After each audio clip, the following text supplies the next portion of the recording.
Peltzman. I've performed at Weill Hall at Carnegie Hall many times, and I've done chamber music at 3rd Street Music School where I teach.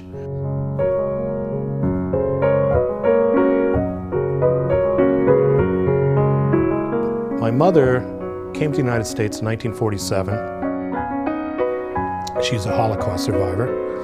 Although she wasn't in the camps, her family died in Auschwitz. Her parents and her brother, Norbert. Norbert Stern was 4 years older than my mother, and they were both born and lived in Berlin. When Hitler came to power, they basically moved to Brussels. In 1940, the Nazis invaded Brussels, and he had to immediately leave school. A little later, they were rounding up Jews.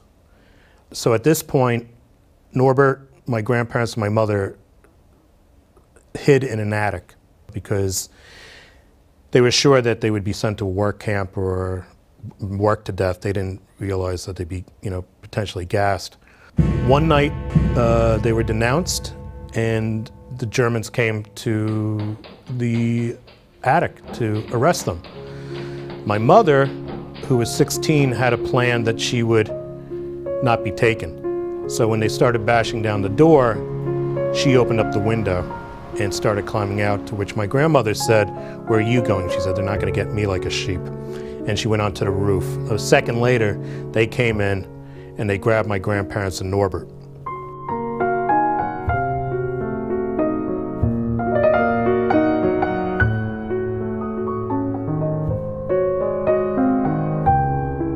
My uncle was a great pianist, even at a young age, and he enrolled in the Brussels Conservatory. I have his report card. He, at 16 years old, won the prestigious competition at the school, the Grand Prix. And I have a medal from the King of Belgium that was presented to him on this occasion. The review, which I just read, states that everyone else in this competition was basically awful. The reviewer was just heartless. But there was one tremendous musician with real promise, and that was Norbert Stern. My mother also was, 10 years before she died, she went to Belgium and talked to his teacher, Andre Gertler, who was a great violinist, and he said it was the greatest tragedy of his life, what happened to Norbert Stern. He would have been the next Rubinstein. I've spoken to 3 people personally who knew him, who were musicians, and they all stated to me that he was perhaps the greatest pianist, if not in Belgium, in Europe. So it's pretty clear that he was a special talent.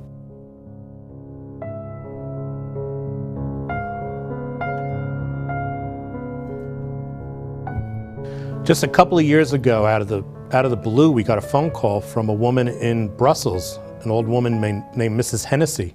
It turned out that her father was instrumental in helping my mother escape, put her in touch with the underground, and disguised her as a nun and took her to a convent. Not only that, though, but Norbert practiced the piano, her piano, while he was in hiding from the Nazis.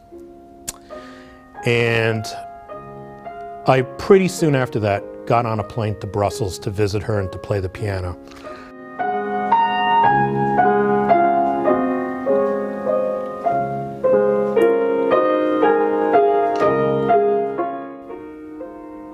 Playing the piano at Mrs. Hennessy's that my uncle played somehow changed something inside of me. It helped take this even to another level of seriousness. This is a remarkable tragedy. I mean, the Holocaust is tragic for millions of people, but this might be a unique story. Because he was such a singular talent. And he's a pianist. My uncle was a pianist and I'm a pianist, and he was a great pianist who died tragically in the Holocaust at age 22. And I'm trying to connect with him in any way I can. I'm trying to remember him as well as I can, and I'm trying to bring his story to the world. And Every time I put my fingers on the keys, somehow he comes to life for me. He's not some kind of memory. He's actually a young man who's giving me inspiration about playing.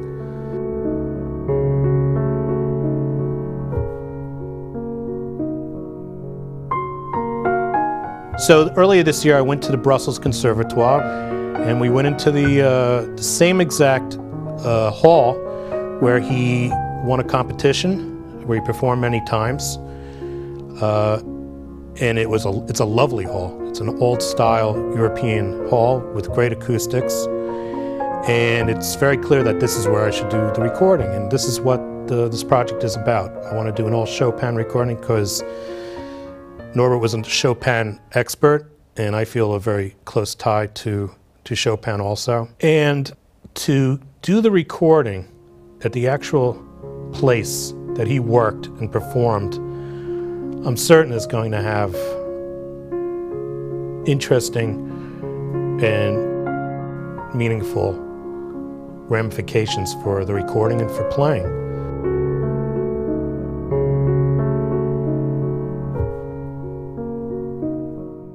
I'd like you to be part of this. I need help to get me over there, to make the recording. As we know that making a record, a CD, costs money. And I'm here to ask you to help me make a contribution to participate in what I think is a worthwhile project. Through doing this research, telling people that they haven't been forgotten, that they weren't murdered in vain, that the Nazis didn't succeed. I would love for people to become involved in this personal journey of this recording that I want to make. That involves Chopin, my family history, and music. And I want to thank you for thinking about coming along on this very worthwhile and very personal project of mine.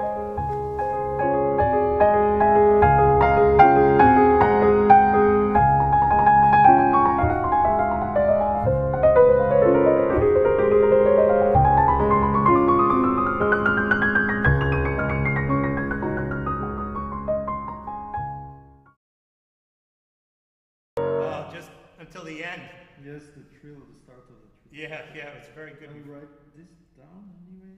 Okay. Okay, one more. Okay. 12.